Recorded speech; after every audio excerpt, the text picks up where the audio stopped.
प्रदेश BJP की चुनावी घोषणा पत्र की तैयारियां शुरू हो चुकी हैं।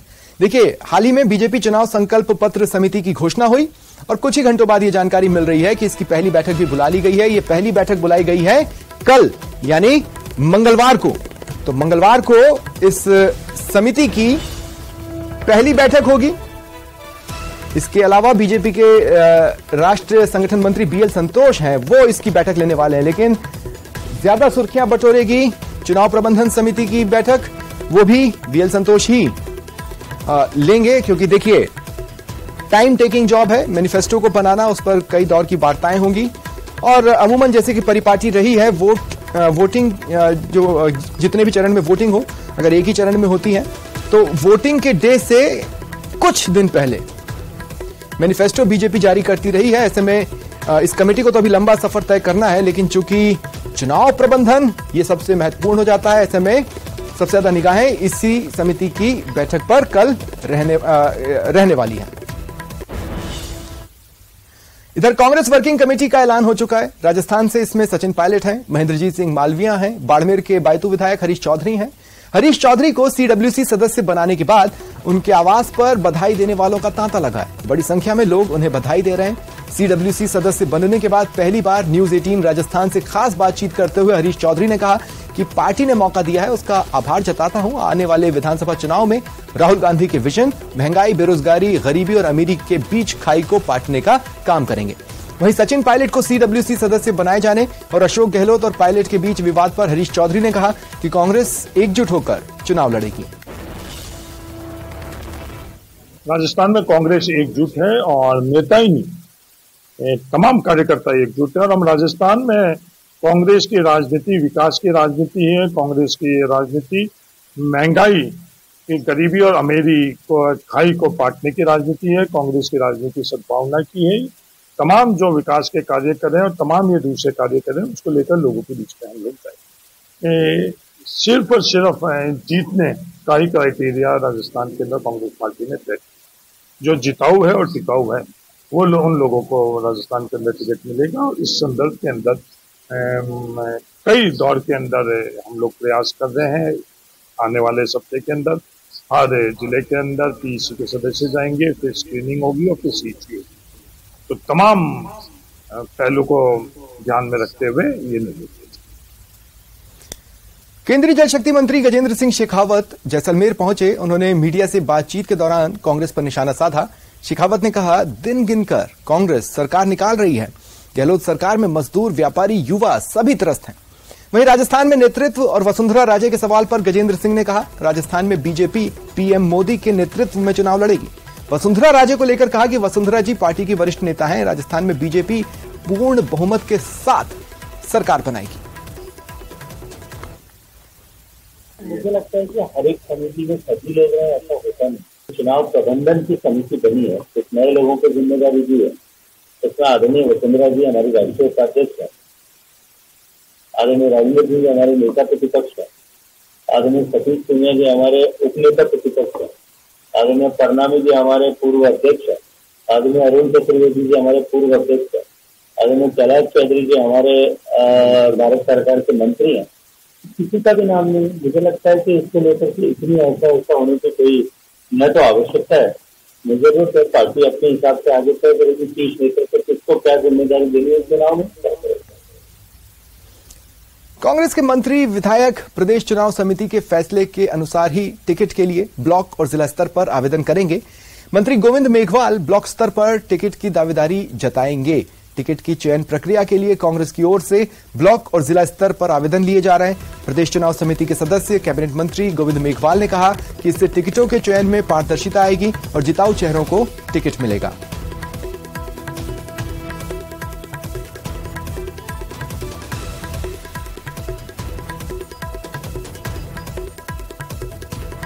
चुनाव समिति के सदस्य और कैबिनेट मंत्री गोविंद मेघवाल हमारे साथ मौजूद हैं। आइए उन्हीं से जानते हैं कि कांग्रेस पार्टी ने टिकट के चयन का जो फॉर्मूला बनाया है वो कितना कामयाब रहेगा।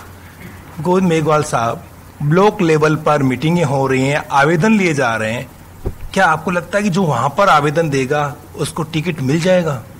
देखिए, ये बिल्कुल हकीकत है कि सबसे नीचे हमारा ब्लॉक काम कर रहा है। फिर जिला है और फिर प्रदेश। तो जो ब्लॉक लेवल पर आवेदन आएंगे उनको 5 आवेदन तक ऊपर भेजने हैं, और ब्लॉक अध्यक्ष की भी राय बड़ी महत्वपूर्ण होगी, जिला अध्यक्ष की भी राय बहुत महत्वपूर्ण होगी। हमारे कई तरीके से पूछताछ की जाएगी, क्योंकि हमारा सर्वे भी हो रहा है, हमारे आम कार्यकर्ता से भी पूछा जाएगा। हम लोग चाहते हैं कि उस विधानसभा की एक स्क्रूटनी करेंगे, तो कई तरह के लोगों से, वहाँ के साहित्यकार है, वहाँ का कवि है, वहाँ के पत्रकार है, वहाँ के वकील है, वहाँ के बुद्धिजीवी है, वहाँ के वर्कर हैं, हम सब लोगों से राय लेकर के और उसके बाद इस निर्णय पे पहुंचेंगे कि हमें टिकट किसको देनी है। ब्लॉक लेवल पर आवेदन देंगे तो आप अपना आवेदन, आप चुनाव लड़ने का जो आपका परफॉर्मा है वो ब्लॉक लेवल पर भर के देंगे या जिला स्तर पर आप सबमिट करेंगे? हम बिल्कुल ब्लॉक लेवल पे देंगे, और ब्लॉक जो है वो 5 हमारे आवेदन जो है वो जिले में भेजेंगे, और जिले वाले जो है वो प्रदेश में भेजेंगे। ये हमारा आप खुद भी यानी कि अभी मंत्री हैं, तो आपको दावेदारी करनी पड़ेगी या बिना दावेदारी के आपकी टिकट तय है? नहीं, हम दावेदारी करेंगे। हम ब्लॉक के अंदर बिल्कुल दावेदारी करेंगे। हमारे ब्लॉक अध्यक्ष जी जो है वो जिले में भेजेंगे और जिला प्रदेश में भेजेंगे। यही हमारी रणनीति। ये जो सिस्टम बनाया गया, क्या आपको लगता है कि ग्रास रूट का जो वर्कर है उसका आत्मसम्मान बढ़ेगा और चुनाव में काम करने के लिए उसको नई एनर्जी मिलेगी? उसको लगेगा कि जिसको भी टिकट मिला है उसकी राय से मिला है, तो क्या उसका हौसला बढ़ाने की नीयत से जो आप लोगों ने ये चीजें करी हैं, इसका फायदा मिलेगा चुनाव में? ये ठीक कहा आपने दयाल साहब कि कार्यकर्ता सबसे पहले सम्मान चाहता है, कि वहाँ के लोगों से राय करके जो टिकट देंगे, ब्लॉक अध्यक्ष से, वहाँ के सरपंचों से, 20 तरह की आजकल एसोसिएशनें बनी हुई है, तो जो राय से टिकट दी जाएगी उस राय में बहुत दम होता है। तो मैं तो इस मान्यता का आदमी हूँ कि हमारी पार्टी ने जो प्रोसीजर अपनाया वो बहुत ही बेस्ट है और ये डेमोक्रेटिक है। सचिन पायलट को कांग्रेस वर्किंग कमेटी में शामिल किए जाने पर बीजेपी ने निशाना साधा। बीजेपी सांसद जसकौर मीणा ने कहा कि कांग्रेस पार्टी में कौन फ्रंट पर आता है, कौन नहीं, ये प्रक्रिया तो पिछले 4.5 साल से जारी है, लेकिन सचिन पायलट अपने अपमान को भुला सकते हैं तो ये उनकी कमजोरी को साबित करता है। कांग्रेस राज में झूठ, करप्शन और अपराध बढ़ा है, जनता इसे भुला नहीं सकती। राजस्थान की जनता बीजेपी को जिताने का मूड बना चुकी है।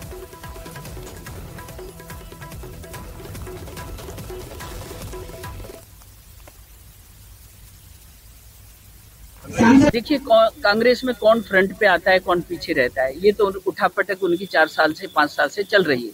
और इस उठापटक में यदि कोई अपना आसमान का तारा छूना चाहता है तो तारा तो बहुत दूर चला गया, अब वो हाथ नहीं आएगा। चाहे आज उनको कोई भी पद दे दें, लेकिन उनका अपमान कितना हुआ, कहीं निकम्मा कहा गया, कहीं क्या कहा गया, वो सारी बातें जनता नहीं भूली, और उस बनने वाले का दिल तो भूला ही नहीं होगा। और यदि भूल गया तो इसका मतलब कर्मण्य ही होगा। देखिए, कांग्रेस अब कुछ भी कर ले, झूठ का राज, करप्शन का राज, महिला और बेटियों के प्रति अत्याचार का राज, ये राजस्थान कभी भूल नहीं सकता। आप कैसे भूल रहे हो कि आपके पड़ोस में ही, और हमारे भीलवाड़ा में तो ये जो परिस्थितियां बेटियों के साथ हुई वो शायद मैं शब्दों में भी नहीं बोल सकती, ये राजस्थान भूलेगा नहीं। भ्रष्टाचार इतना जबरदस्त, तुष्टीकरण इतनी ज्यादा, और आज ये मैं ये कहती हूँ कि अब बड़े बड़े पाइप बिछे पड़े हैं पूरे दौसा जिले के 1097 गांव के अंदर। नल से जल की जो योजना है, ये योजना ये कांग्रेस के सपना भी नहीं आ सकता था। ये तो 2019 में जल जीवन मिशन के माध्यम से 2700 करोड़ रुपए जब इनको मिला, उसका उपयोग भी समय पर करते तो आज हम हर घर को नल से जल जोड़ देते। टोंक में बीजेपी प्रदेश उपाध्यक्ष सांसद सुखबीर सिंह जौनापुरिया ने कांग्रेस पर हमला बोला। जौनापुरिया ने कांग्रेस पर निशाना साधते हुए कहा कि कांग्रेस वोट खरीदने का काम कर रही है। साथ ही कहा कांग्रेस की घोषणाओं का अस्तित्व नहीं है। इसके अलावा जौनापुरिया ने राहुल गांधी के वादे को याद दिलाते हुए कहा कि राहुल गांधी की घोषणा आज तक पूरी नहीं हुई। 4 साल प्रदेश की गवर्नमेंट को हो गए। अगर प्रदेश की गवर्नमेंट काम करना चाहती थी तो 4.5 साल से लगातार करती हुई होती, क्योंकि जब राहुल गांधी आए थे, राहुल गांधी ने खुद ने कहा था कि 10 दिन के अंदर में कर्जा माफ कर देंगे, बेरोजगारी भत्ता दे देंगे। आज जो चीज उन्होंने बोली थी वो आज तक भी वो पूरी नहीं हो पा रही। अभी जिस हिसाब से उन्होंने कहा 100 यूनिट बिजली फ्री दे देंगे, किसानों को बिजली दे देंगे, आप 2000 यूनिट की बात कर दिए। ताजुब इस बात का है कि आज सबसे बड़ी बात है कि जब शाम के टाइम को आदमी को रोटी खाने का टाइम होता है, उस टाइम लाइट चाहिए, उस टाइम इनके पास लाइट नहीं है। जब बच्चे का पढ़ने का टाइम होता है, उस टाइम उनके पास लाइट नहीं है। जयपुर नगर निगम हेरिटेज की मेयर मुनेश गुर्जर के निलंबन मामले पर आज हाईकोर्ट में सुनवाई हुई। मुनेश गुर्जर की याचिका पर सुनवाई करते हुए हाईकोर्ट ने राज्य सरकार से जवाब तलब किया और मुनेश गुर्जर के मेयर पद से निलंबन संबंधी रिकॉर्ड मांगा। कल तक राज्य सरकार को निलंबन की रिपोर्ट हाईकोर्ट में पेश करनी है। कल ही इस मामले को लेकर फिर सुनवाई होगी। बता दें, सरकार के निलंबन आदेश को मुनेश गुर्जर ने हाईकोर्ट में चुनौती दी है।